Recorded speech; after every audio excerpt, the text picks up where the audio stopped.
I'd like to call this meeting to order, this work session, and to start it off with, we're going to start out with our commission report. So, Commissioner Moore, did you have something this week? I do. First of all, I would like to announce that the Metropolitan Parks District meeting that was scheduled for today has been canceled because we did not have any business. So that's why we did not have that meeting. A couple things happened last week that I thought were very interesting. I attended these. Number one was the opioid forum was very informational, and so I would invite anyone to participate in any further public meetings regarding the opiate problem in our community and in every community. On Friday, I participated with Ryan and our police chief and Mark Ziegler in a neighborhood discussion about some issues that have been happening over near Community Lifeline. And I thought that was a very fruitful discussion as well. And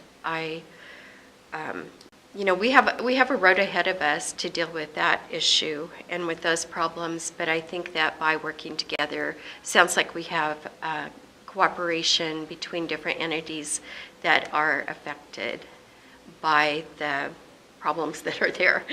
On Friday, I met with the director of the Heritage Granting Projects through the Washington State History Museum, and discussion on the Roundhouse and potential funding for the Roundhouse and the rails, as we have discovered that those are nationally eligible for historic designation as well. So I'm working with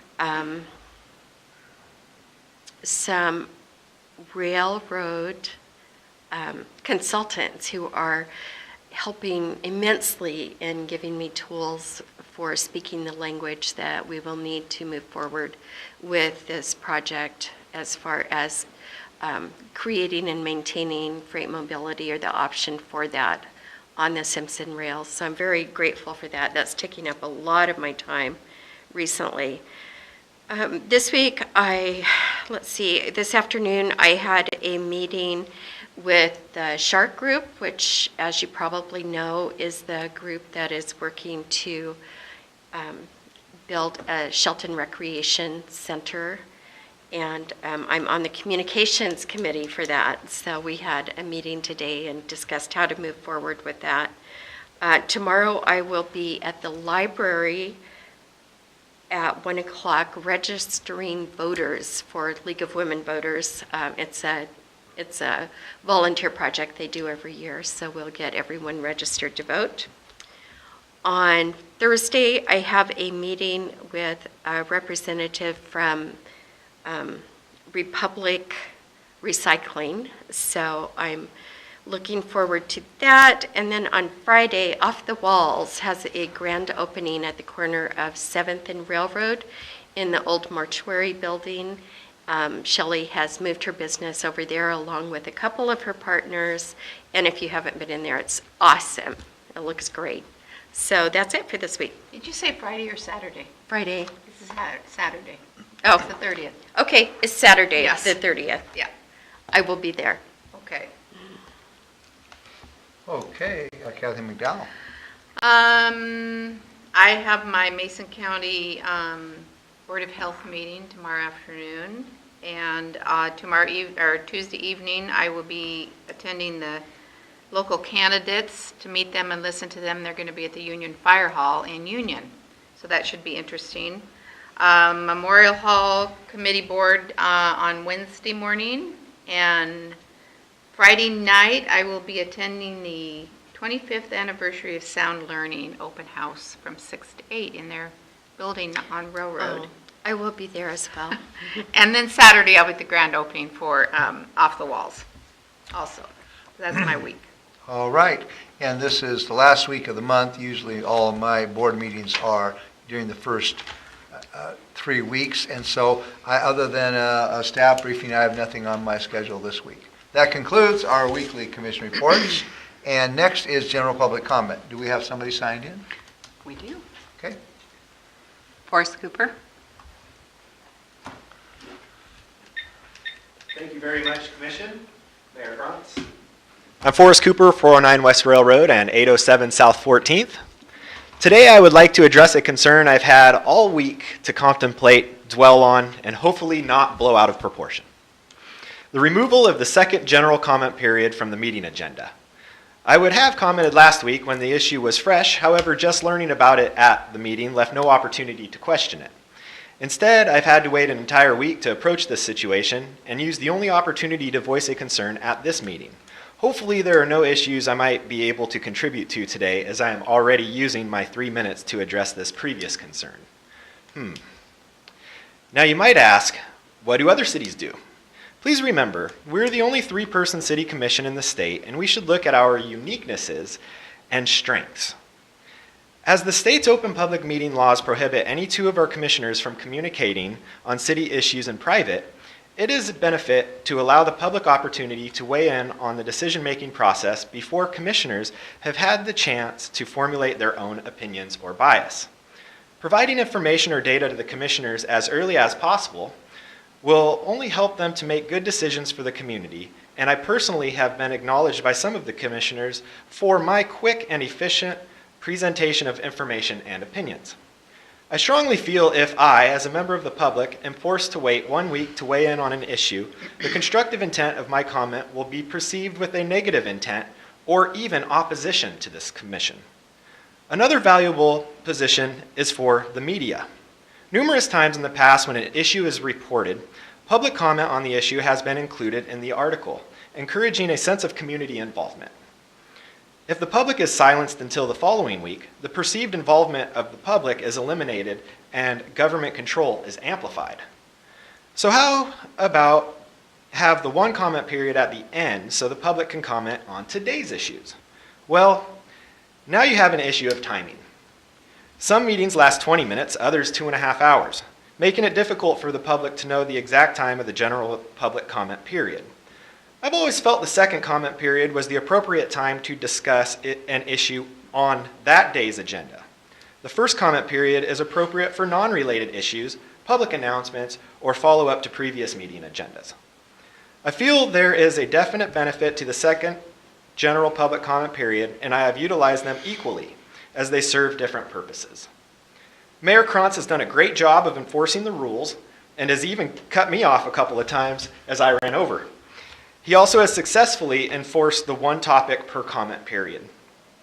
In conclusion, please bring back the second general public comment period and encourage the public to be part of our local decision-making process, as we are all friends and neighbors.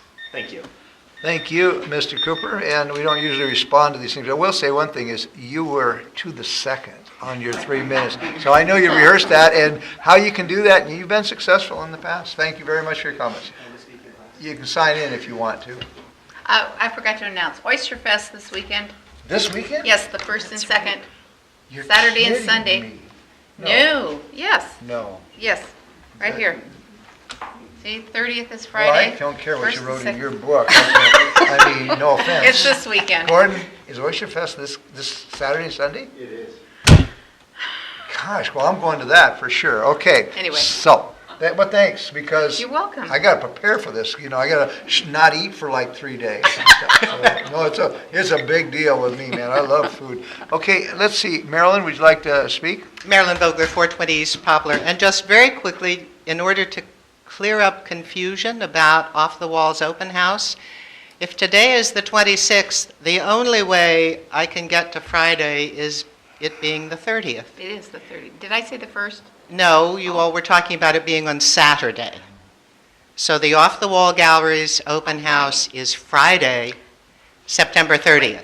Right. Just to clear up Yep. for people who are listening and our commissioners, who I hope will be there. Thank you. Yes, Thank I you, will be Mary. there on Friday. All right, is anybody else signed up to speak? Okay. Nope? No. Okay, thank you. Sorry, I know you're new at your job, but I just looking to you, okay. Next is the consent agenda. Are we ready for reading of the consent agenda? Yes. All right. Yes. Yes. The consent agenda, handwritten warrant number 12647 to Key Bank in the amount of $6,295.54. Handwritten warrant number 12648 for dyed diesel fuel tax adjustment in the amount of $26.26. That's $68.26. All right, is there a motion to approve the consent agenda? I move that we approve the consent agenda as read. I second it. There's a motion and a second to approve the consent agenda. Any further comments? All those in favor signify by saying aye. Aye. Opposed? The consent agenda passes. Next item on our agenda here is old business. We have none today, but we do have an item under new business. And so it appears that our Public Works Director, Greg Clark, is going to bring that forward. Mayor, thank you, Commissioners. We gave an overview a little bit on this last week, but today is actually the first reading of the ordinance should the Commission decide to move forward with it. This is a amending of an ordinance that the Commission approved back in February of this year, and it caused a significant change on 48 utility bills for our customers. And this wasn't foreseen, but it certainly happened, and based on input we've had, we are changing the ordinance back to the way it was so that these people can, you know, the bills that went out on some of these changed in a magnitude of around $60, and they were not given adequate notice. So this particular amendment will take it back to the way the ordinance read before and the billing rates that were in place before. And so from June, when this ordinance change was effective, we will be looking at their accounts, finding out what they would have paid under the old ordinance, and then giving them a credit on their bills so that that can be used for future billings. At some point in the future, and Ryan and I haven't exactly figured out what that timing will be, but we will be bringing back a ordinance change that will kind of level the playing field, so to speak, between all the duplexes. I think it is correct and should be the same for all that own those, but the way this went forward wasn't right. We didn't give these people adequate time to know that this type of change was happening. So we'll be working towards a transition ordinance with some probably phased in ways to bring it up so that they are the same. This, like I say, affected 48 out of the 124 accounts. Commissioner Moore, you last week had asked what is the timing that would be associated with this. Today's first reading, if it happens, it would then go to a second reading on the 3rd of October, at which point we are asking for consent to happen at that time. It would then be published in the Mason County Journal on the 6th. The way the rules are is that it has to be published and then 30 days need to go by in order for it to be active. So on the 5th of November, it would be active. I've talked to the Finance Department, and they appear to feel they can make that change happen in November. So the November billing statements would reflect the credit that is due them and their current bill for that month. And then, like I say, when Ryan and I get together on how to bring forward a new ordinance, you'll hear about that, and we'll look at that afresh. But that's really the extent of it. The packet is corrected last week on page 10. There were a couple of typos that were now changed. So this, the cross-out, strikeout version is all correct. And should you have any questions, I'm happy to answer them. I have a question. So when this comes out in the paper, which will be the 6th, then come November 5th, the bills will be sent out. Will there be the credit on those bills? The bills will be sent out during the normal cycle, Right, which I right. believe happens the week of the 20th, Yeah, thereabouts, okay. of November. Yeah. And they should reflect the credit that would be due each of these accounts based on the difference between what it should have been under the old ordinance, so to speak, and what the current ordinance now changed, so the difference between those two is the credit they will see. Does that make sense? Yes, now you're going to have people that don't read the newspaper, they don't come to the meetings, they don't read city, whatever. They're probably still wondering why they have such a huge bill. Is there going to be a personal note to each one of those people telling and explaining what has happened and why you're doing it? We hadn't thought of doing that, but we certainly could. I think that would just put a little personal touch to it, so they know that we're really sorry. This is Okay. goofed up. Just in with their bill and let them know, because there's people that probably don't even think about why their bill is higher. They just paid it. We'll probably send an independent letter, Yeah, an independent letter. but Yeah, we something we needs to go out. will we will do that. Okay, very good. I agree that that is a really good idea, and I think also the letter should reference the fact that the fees will go up, to bring everybody up to Right. speed. Okay. So that at that point, that can help with the notification that they do need to plan ahead for that. Yep. And I personally would like to see that happen as soon as we gracefully can do so, just so that it does level the playing field and hopefully will get everyone up to the cost that they should be. But I do obviously agree that the notification wasn't sufficient. And so I think we can work with that. Okay. So. And again, just in case somebody didn't catch this the last meeting, to avoid any conflict of interest, I will not vote or comment on this issue because I own a duplex inside the city limits of Shelton. And I believe politicians should not vote on or take part in things where they have a direct financial gain or loss. And so just to avoid any conflict of interest, I'm not part of this discussion. Any other questions for Greg Thank you. Clark? Well, Good idea. if you wanted to put it in a little hot tub and rent it out in your yard and make a bunch of money, we'd have to do the same thing with you. Why would I put a hot tub in my yard and rent it out? I would be in it all the time. Well, probably. Any other questions for Mr. Clark on a beautiful day? Okay, I think that's good. Thank you very much. You bet. Thank you. All right, at this time, I'd like to turn the meeting over to our city administrator, Ryan. One thing, Mayor and Commissioners, today obviously is Vicki Look's first day. Vicki is a certified municipal clerk who was appointed in 2002, served in that role for the city until earlier this spring. And I'm asking today that you make a motion and then hopefully pass that motion to again appoint Vicki as a city clerk for the city of Shelton. Do we have a motion? I make the motion that we bring her back. No, we reinstate her as city clerk. The city clerk? I second that motion.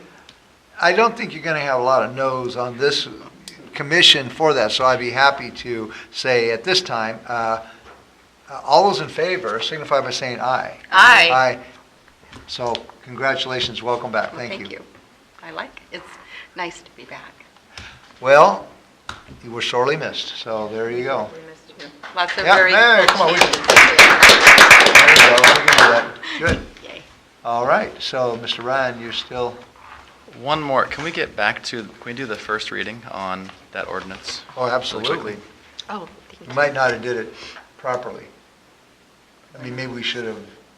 done For Greg's ordinance. Yeah, we probably need to do a motion on that. Okay. Or just a first reading, yeah. Just the First first reading. reading, Motion you will need a be first next reading, week. okay, so, Concur that it goes on the next. yes, let's do it that way. Yes. Okay, ordinance, excuse me. Ordinance number 1886-0916, first reading. An ordinance of the City of Shelton, Washington, amending chapters 13.04, 14.08, and 15.28 of the Shelton Municipal Code and corresponding portions of ordinance number 1881-0116 relating to utility rates, connections, and charges. All right, thank you. That concludes your, We concur to move that over forward. Yes. Thanks. yes. That's it for administrative report. All right, next is administration final touches. One thing, we are going to we do need to clean up some language around the city administrator job title. So in our code, we need to switch city administrator to city manager. There's also a separate section that was discovered where the police chief it's listed as him being hired in two different fashions. So we need to make sure that it is ironed out so that the next time we hire a police chief, we know how he's going to be hired or she's going to be hired. But we will bring that forward in the next couple weeks. All right, very good. I had a question under administration final touches, our next meeting, when I announce that in this, because is the next meeting, is that like Columbus Day or something? Or are we meeting next Monday? I was looking at my book and it said Columbus Day. Or something. October 3rd is commission. Okay, what's the next October? Why did we say October 6th? Because there's a Columbus Day on one of those. I don't know if we take. Columbus Day is the 10th. Okay, Oh. and that's a Monday. So, do we just meet on Columbus Day normally? No, we don't. No. Okay, so we don't have to worry about that this Tuesday, meeting because yeah. that's 2 meetings away.